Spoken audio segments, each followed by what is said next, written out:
Hello, it's a Yorkshireman, now living in Wales, back again. And for this video, I'm going to look at the third year of the Sustrans e-move unsuccessful cycling programme, because they've now got another £250,000.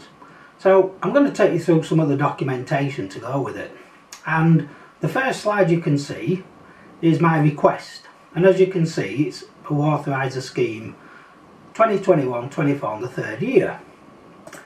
So and this is now so now I'll come on to what I have to admit, genuinely it's the best title in the world I've seen for ages.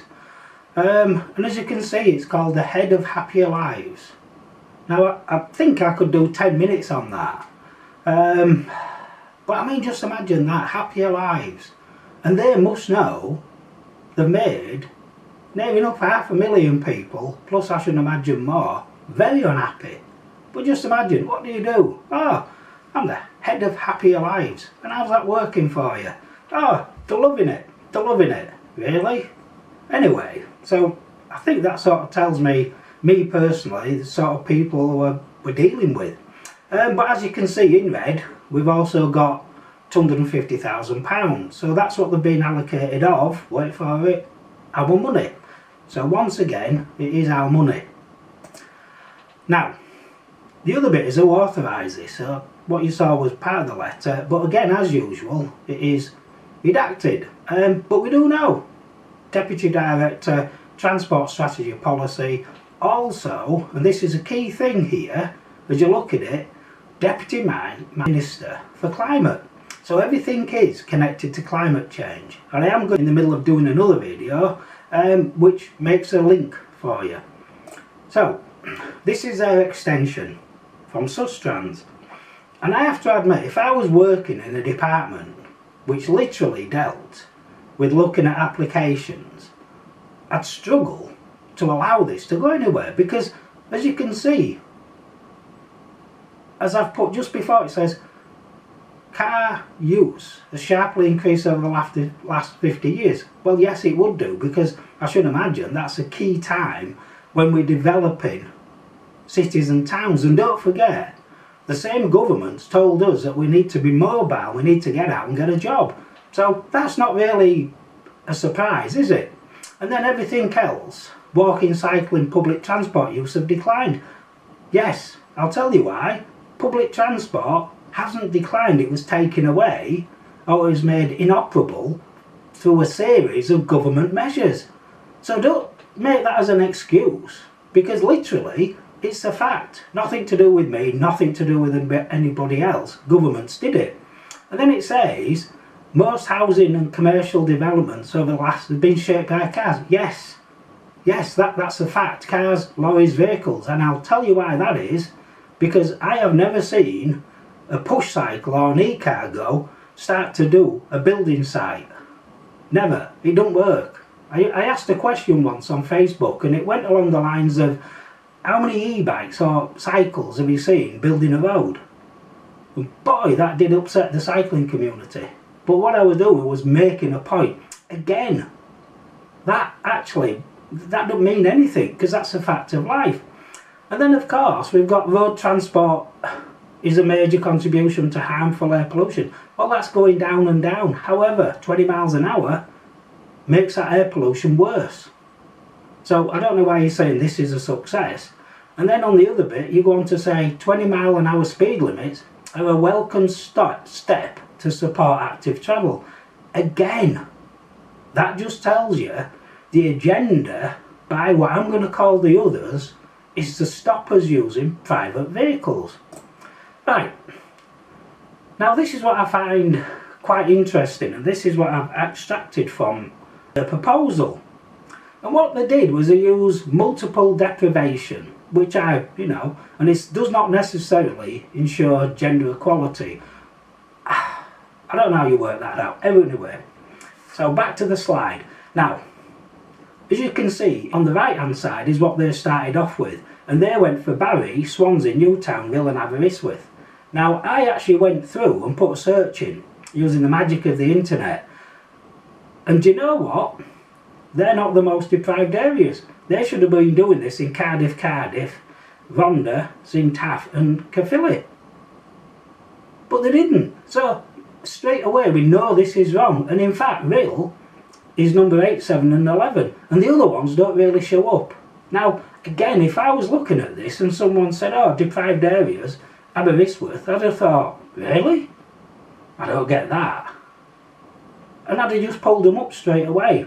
So my question is, why is this sort of going through? I mean, I could answer that question. My best guess is because people need and want a job. So they're not going to say anything. But this is the most ridiculous thing I've ever seen in ages. We're going to target them, but it does not ensure gender equality. I mean, what does that mean? You've targeted the wrong areas. I don't get that.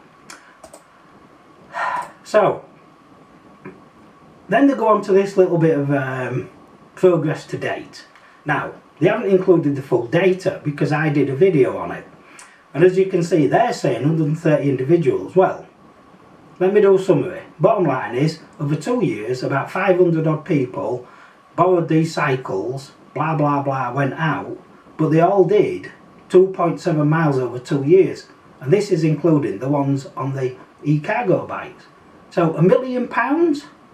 I mean, talk about poor value for money. I don't get that. Now they also sort of say, and this I just don't get, is the biggest barrier to continued e-cycle use was the cost. Well, you're in the most deprived areas. I mean, what do you think's going to happen? But you're not in the most deprived areas because you only went for one. And then what they say, they took the decision to replace a number of the more expensive bikes. So, let me just stop there. So, I am a person in a charity and I think to myself, I'm going to go to this deprived area. And I go, right, okay, let me go there. What are you going to take? The most expensive bikes I can. What? Why am I going to do that? Well, it's nice, isn't it? I'm sure they'll love them. Did you not think they can't afford them? So at that point, we then said, right, we'll swap them with cheaper bikes. A cheaper e-bike is still 1.5, 2, 3 grand. Most likely to afford to buy. You're in deprived areas according to you, but you're actually not. So this proposal, if it was up to me, I'd have binned it. I'd have demanded my money back. So, the other bit when I didn't know, but now I seem to have found out, is they have to put the money in. So as you can see on this one, for the 3rd year, staff resources are 187, £187,000. I mean, for God's sake, and you're trying to work in a deprived area, but you're paying the charity nearly £190,000 out of a 250 grand. I don't get it. So you're paying the charity 190 grand out of a grant of £250,000. Basically, you're giving the area about 60 grand. I mean, that's embarrassing. It should be the other way around. But what I then did was I then looked, basically going backwards, and you can see I've done a table. So the first year, and this is what they were saying, it's £500,000. Now, as I go through, I've used exactly the same tables they've used to see what happens. And then I move on to the 2nd year, and as I go down, I'm using the same staffing resources, because I thought, right, that's what they're saying it is. I think they even said somewhere that they'd reduced it. And then, but the push irons, now they're in stock. And in fact, I now know they went cheaper. So we should have a surplus of money somewhere. Because, you know, because I'm guessing the part exchanged them or sold them on. Or if they didn't, then the question is, what did you do with them? And then we go storage maintenance, blah, blah, blah. At this point for the 2nd year, we have a gap of £500,000. According to my maths. So where's the £500,000 gone? So now I then come to the 3rd year, and there they confirm it's actually going to be £250,000. But the staffing is still £187,000. £187,000 for staffing for a charity. I don't get it.